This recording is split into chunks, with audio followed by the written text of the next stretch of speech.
Hi hello guys welcome back to Aadya colourful. ನಾನು Suma. Friends, ಇವತ್ತಿನ ವಿಡಿಯೋದಲ್ಲಿ ಒಂದು ಸ್ವೀಟ್ ರೆಸಿಪಿನ ನಿಮ್ಮ ಜೊತೆ ಶೇರ್ ಮಾಡ್ತಾ ಇದ್ದೀನಿ. ಈ ರೀತಿ ಕೊಬ್ಬರಿ ಮಿಠಾಯಿ ಮಾಡಿ ತಿಂದರೆ ಮತ್ತೆ ಮತ್ತೆ ತಿನ್ನಬೇಕು ಅನಿಸುತ್ತೆ. ಅಷ್ಟು ರುಚಿಯಾಗಿರುವಂಥ ಈಸಿಯಾಗಿರುವಂಥ ಒಂದು ಕೊಬ್ಬರಿ ಮಿಠಾಯಿ ರೆಸಿಪಿನ ನಿಮ್ಮ ಜೊತೆ ಶೇರ್ ಮಾಡ್ತಾ ಇದ್ದೀನಿ. ಸೊ ಈ ಒಂದು ರೆಸಿಪಿ ಮಾಡೋದಕ್ಕೆ ಮೊದಲನೇದಾಗಿ ಇಲ್ಲಿ 2 ಕಾಯಿನ ತೊಗೊಂಡಿದ್ದೀನಿ ನಾನು. ಸ್ವಲ್ಪ ಹಣ್ಣಾಗಿರುವಂತಹ ಕಾಯಿ ಅಂದರೆ ಕೊಬ್ಬರಿಗೆ ಬರುವಂತಹ ಕಾಯಿನ ತೊಗೋಬೇಕು. ಸೊ ಈ ರೀತಿಯಾಗಿ ಒಡೆದು ಅದರಲ್ಲಿರುವಂತಹ ನೀರನ್ನು ನಾನು ತೆಗೆದಿಟ್ಕೊಂಡಿದ್ದೀನಿ. ಸೊ ನೋಡ್ಬೋದು, ಈ ಥರ ಸ್ವಲ್ಪ ದಪ್ಪ ಇರಬೇಕು ಕಾಯಿ. ಆ, ಆದಷ್ಟು ನೀವು ಈ ಕೊಬ್ಬರಿ ಮಿಠಾಯಿ ಮಾಡಬೇಕು ಅಂತಂದರೆ ಸ್ವಲ್ಪ ದಪ್ಪ ಕಾಯಿನೇ ತಗೊಳ್ಳಿ, ಹಣ್ಗಾಯಿ. ಸೊ ಅದು ತುಂಬಾನೇ ಚೆನ್ನಾಗಿರುತ್ತೆ ನಮಗೆ ಈ ಒಂದು ಸ್ವೀಟ್ ಮಾಡೋದಕ್ಕೆ.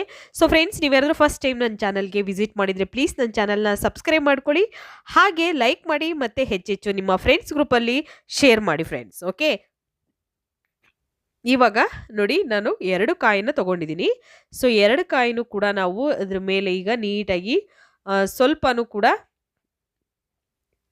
ಅದರ ಕಪ್ಪು ಭಾಗ ತುರಿದಾಗ ಅದರ ಕಪ್ಪು ಭಾಗ ಒಳಗಡೆದು ಬರುತ್ತಲ್ಲ, ಅದು ಬರದ ಹಾಗೆ ನಾವು ತುರಿಬೇಕಾಗುತ್ತೆ. ಮೇಲ್ಗಡೆದು ವೈಟ್ ಏನು ಇದೆಯೋ ಅಷ್ಟನ್ನು ಮಾತ್ರ ತೆಗೀರಿ. ನೋಡಿ, ಇಷ್ಟು ಮಾತ್ರ ತುರಿಬೇಕಾಗುತ್ತೆ. ಜಾಸ್ತಿ ತುರಿದ್ರೆ ಒಳಗಡೆ ಕಪ್ಪು ಭಾಗ ಬರುತ್ತಲ್ಲ, ಅದು ಆ ಕಲರ್ ಕೂಡ ಬಂದ್ಬಿಡುತ್ತೆ. ಬರ್ಫಿ ನಮಗೆ ಚೆನ್ನಾಗಿ ಕಾಣೋದಿಲ್ಲ ನೋಡೋದಕ್ಕೂ ಕೂಡ. ಸೊ ಹಾಗಾಗಿ ಈ ಥರ ತುರಿದು ಇಟ್ಕೊಂಡ್ರೆ ತುಂಬ ಚೆನ್ನಾಗಿರುತ್ತೆ ಕಾಯಿನ. ಸೊ ನಾನು ಈಗ ಎಲ್ಲ ಕಾಯಿನೂ ಕೂಡ ಆ ಥರ ತುರಿದು ಫಸ್ಟು ಇಟ್ಕೊಂಡಿರ್ತೀನಿ. ನಂತರ ಒಂದು ಬರ್ಫಿ ಪ್ಯಾನ್ ತೊಗೊಂಡಿದ್ದೀನಿ, ಸೊ ಟ್ರೇನ. ಸೊ ಈ ಬರ್ಫಿ ಟ್ರೇಗೆ ನಾವು ಸ್ವಲ್ಪ ತುಪ್ಪನ ಗ್ರೀಸ್ ಮಾಡ್ಕೊಳ್ಳೋಣ. ತುಪ್ಪ ಅಥವಾ ಆಯಿಲ್ ಏನು ಬೇಕಿದ್ರೂ ನೀವು ಗ್ರೀಸ್ ಮಾಡ್ಬೋದು. ಈ ಥರ ಹಚ್ಚಿ ಇದನ್ನು ಹಾಗೆ ಬಿಡ್ಬೋದು. 1-2 ನಿಮಿಷ ಹಾಗೆ ಬಿಟ್ಬಿಡಿ. ಯಾಕೆ ಅಂತಂದರೆ ನಮಗೆ ನಾವು ಬರ್ಫಿ ರೆಡಿ ಮಾಡಿ ತಕ್ಷಣಕ್ಕೆ ಹಾಕೋಕ್ಕೆ ನಮಗೆ ಕರೆಕ್ಟ್ ಆಗುತ್ತೆ. ಅದಕ್ಕೆ ಫಸ್ಟೇ ಅದನ್ನು ರೆಡಿ ಮಾಡಿ ಇಟ್ಕೋಬೇಕು. ಸೊ ಇಲ್ಲಿ ನಾನು ಒಂದು 4ರಿಂದ 5 ಕಪ್ ಆಗೋಷ್ಟು ಕಾಯಿ ತುರಿ ಇದೆ. ಇಲ್ಲಿ ನೋಡ್ಬೋದು, ಕಾಯಿನ ನಾನು ತುರಿದಿರೋ ಅಂಥದ್ದು. ಸೊ ಅಲ್ಲಲ್ಲಿ ಸ್ವಲ್ಪ ಅದು ಕಪ್ಪು ಭಾಗ ಸ್ವಲ್ಪ ಬಂದಿದೆ, ಅಲ್ಲಲ್ಲಿ ಅದನ್ನು ನಾನು ತೆಗಿತಾ ಇದ್ದೀನಿ. ಯಾಕೆಂದರೆ ಫುಲ್ ವೈಟಾಗಿದ್ದರೆ ಬರ್ಫಿ ತುಂಬಾ ಚೆನ್ನಾಗಿರುತ್ತೆ, ನೋಡೋಕ್ಕೂ ಕೂಡ ತಿನ್ನೋದಕ್ಕೂ ಕೂಡ ತುಂಬಾ ಇಷ್ಟ ಆಗುತ್ತೆ. ಖಂಡಿತ ಕೊಬ್ಬರಿ ಮಿಠಾಯಿನ ನಾವು ಸುಮಾರು ಟೈಪಲ್ಲಿ ಮಾಡ್ತಾರೆ, ಆದರೆ ಈ ರೀತಿ ರುಚಿಯಾಗಿರುವಂಥ ಒಂದು ಕೊಬ್ಬರಿ ಮಿಠಾಯಿನ ಒಂದ್ಸಲ ಖಂಡಿತ ತಯಾರಿಸಿ ನೋಡಿ, ಹೇಗೆ ಬಂತು ಅಂತ ತಪ್ಪದೆ ನನಗೆ ಕಾಮೆಂಟ್ ಸೆಕ್ಷನಲ್ಲಿ ತಿಳಿಸಿ ಫ್ರೆಂಡ್ಸ್. ಓಕೆ, ಈಗ ಕಾಯಿ ತುರಿನ ಒಂದು ಕಡೆ ತೆಗೆದಿಟ್ಕೊಂಬೇಡ. ನಂತರ ಇಲ್ಲಿ ನಾನು ಒಂದು ಪ್ಯಾನ್ ತೊಗೊಂಡಿದ್ದೀನಿ. ಈ ಪ್ಯಾನಿಗೆ ನಾನು 2 ಕಪ್ ಆಗೋಷ್ಟು ಸಕ್ಕರೆನ ಹಾಕ್ಕೊಳ್ತಾ ಇದ್ದೀನಿ. ನಿಮ್ಮ ರುಚಿಗೆ ಅನುಗುಣವಾಗಿ ನೀವು ಸಕ್ಕರೆನ ಉಪಯೋಗಿಸ್ಬೋದು. ಓಕೆ, ನಿಮಗೆ ಎಷ್ಟು ಬೇಕಾಗುತ್ತೆ ಅಷ್ಟು ನೋಡಿಕೊಂಡು. ಇಲ್ಲಿ 4ರಿಂದ 5 ಕಪ್ ಆಗೋಷ್ಟು ಕಾಯಿ ತುರಿ ಇದೆ. ಸೊ ನಾನಿಲ್ಲಿ 2 ಕಪ್ ಸಕ್ಕರೆನ ಹಾಕ್ಕೊಳ್ತಾ ಇದ್ದೀನಿ.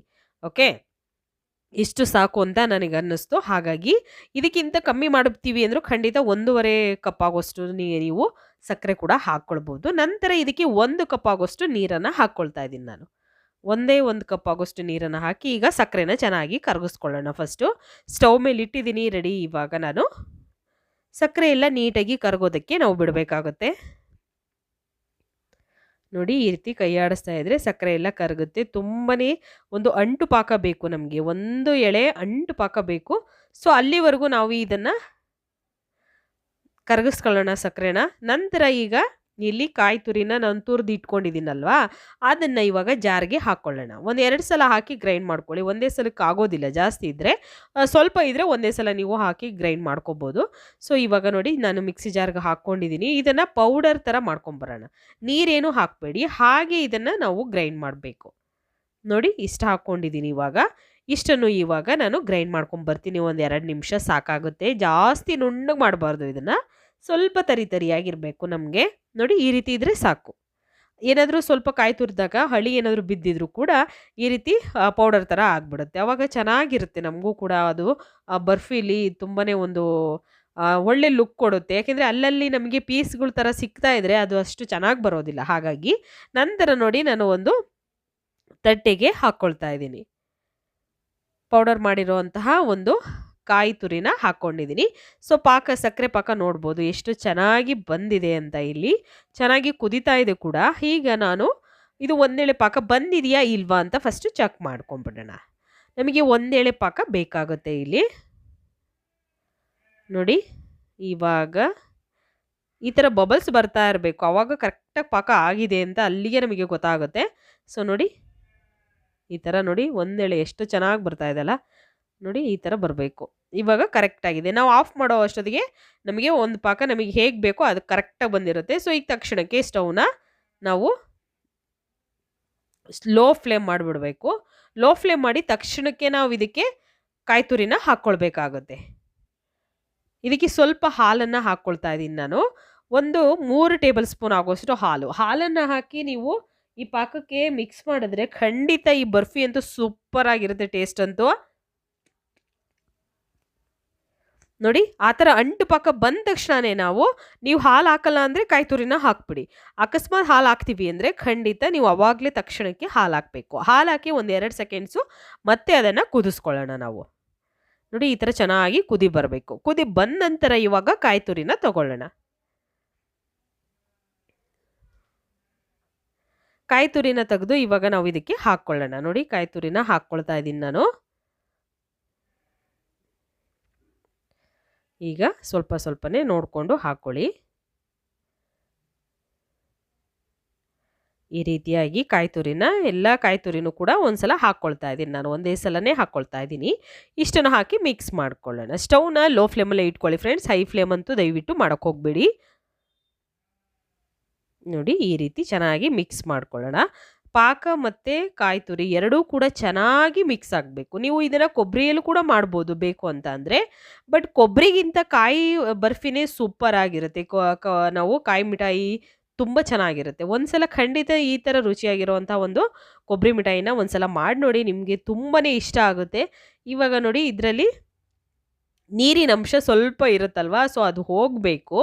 ಅಲ್ಲಿವರೆಗೂ ಇದನ್ನು ಚೆನ್ನಾಗಿ ಮಿಕ್ಸ್ ಮಾಡ್ಕೊಳ್ತಾರೆ. ಹಾಗೆ ಇದಕ್ಕೆ ಕಡಲೆ ಪೌಡರ್ನ ಹಾಕ್ಕೊಳ್ತಾ ಇದ್ದೀನಿ ನಾನು. ಒಂದು 2 ಸ್ಪೂನ್ ಆಗುವಷ್ಟು ಕಡಲೆ ಪೌಡರ್ನ ಹಾಕಿ ಮಿಕ್ಸ್ ಮಾಡ್ಕೊಳ್ಳೋಣ. ಫಸ್ಟ್ ನೀಟಾಗಿ ಇದನ್ನು ಮಿಕ್ಸ್ ಮಾಡ್ಕೊಳ್ಳೋಣ.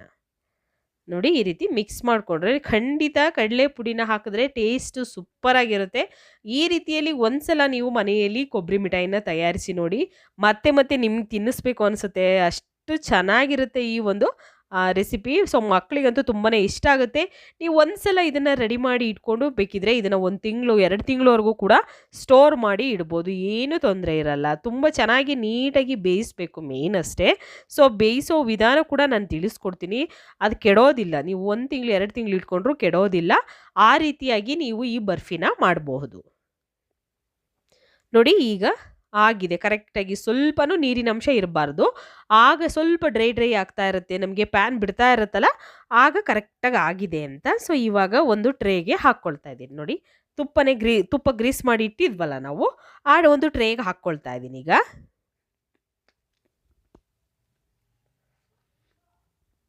ಈ ಥರ ಮೇಲ್ಗಡೆ ಈಗ ಸಮ ಮಾಡ್ಕೊಳ್ಳೋಣ. ಇದನ್ನು ಡ್ರೈ ಆಗೋದಕ್ಕೆ ಬಿಡಬೇಕು. ಡ್ರೈ ಆಗೋದಕ್ಕೆ ಜಾಸ್ತಿ ಟೈಮೇನು ತೊಗೊಳ್ಳಲ್ಲ. ಇದು 1 ಅವರಲ್ಲಿ ಫುಲ್ ಡ್ರೈ ಆಗಿಬಿಡುತ್ತೆ. ಸೊ ನೋಡಿ ಈ ಥರ ನಾನು ಮೇಲ್ಗಡೆ ನೀಟಾಗಿ ಅದನ್ನು ಒಂದು ಸಮ ಮಾಡ್ಕೊಳ್ತಾ ಇದ್ದೀನಿ. ಈ ರೀತಿ ಮಾಡಿ ಸ್ವಲ್ಪ ಒಂದು 1/2 ಅವರ್ ಬಿಟ್ಟ ನಂತರ ಸ್ವಲ್ಪ ಡ್ರೈ ಆಗಿರುತ್ತಲ್ವಾ, ಆಗ ನೀವು ತಕ್ಷಣಕ್ಕೆ ಇದನ್ನು ಕಟ್ ಮಾಡ್ಕೋಬೇಕು. ಕಟ್ ಮಾಡ್ಕೊಂಡು ಮತ್ತೆ ಒಂದು 1/2 ಅವರ್ ಬಿಟ್ಟರೆ ನೀಟಾಗಿ ಡ್ರೈ ಆಗಿರುತ್ತೆ. ನೋಡ್ಬೋದು ನೀವು ಈ ರೀತಿ ಫುಲ್ ಡ್ರೈ ಆಗಿರುತ್ತೆ. ಸೊ ಇದನ್ನು ಮತ್ತೆ ಇನ್ನೊಂದು ಸಲ ಮೇಲ್ಗಡೆ ಕಟ್ ಮಾಡಿಕೊಂಡು ನೀವು ತೆಗಿಬೋದು. ನೋಡಿ ಈ ರೀತಿ ಮತ್ತೆ ಒಂದು ಸಲ ಕಟ್ ಮಾಡ್ಕೊಳ್ಳಿ. ತುಂಬಾ ಈಸಿಯಾಗಿ ಟೇಸ್ಟಿಯಾಗಿ ಈ ರೀತಿ ಕೊಬ್ಬರಿ ಮಿಠಾಯಿನ ಮಾಡಿ ತಿನ್ನಿ.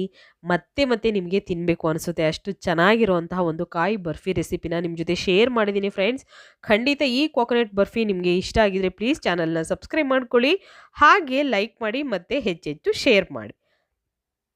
ನೋಡಿ ಬೇಕ್ರಿಯಲ್ಲಿ ಸಿಗುವಂತಹ ಕೊಬ್ಬರಿ ಮಿಠಾಯಿ ರೆಡಿಯಾಗಿದೆ. ನೀವು ಕೂಡ ಟ್ರೈ ಮಾಡ್ತೀರಾ ಅಂತ ನಾನು ಭಾವಿಸ್ತೀನಿ. ಓಕೆ, ಇವತ್ತಿನ ವಿಡಿಯೋ ಇಲ್ಲಿಗೆ ಮುಗಿಸ್ತೀನಿ. ಮತ್ತೆ ಇನ್ನೊಂದು ಹೊಸ ವಿಡಿಯೋ ಜೊತೆ ಬರ್ತೀನಿ. ಅಲ್ಲಿವರೆಗೂ ಬಾಯ್.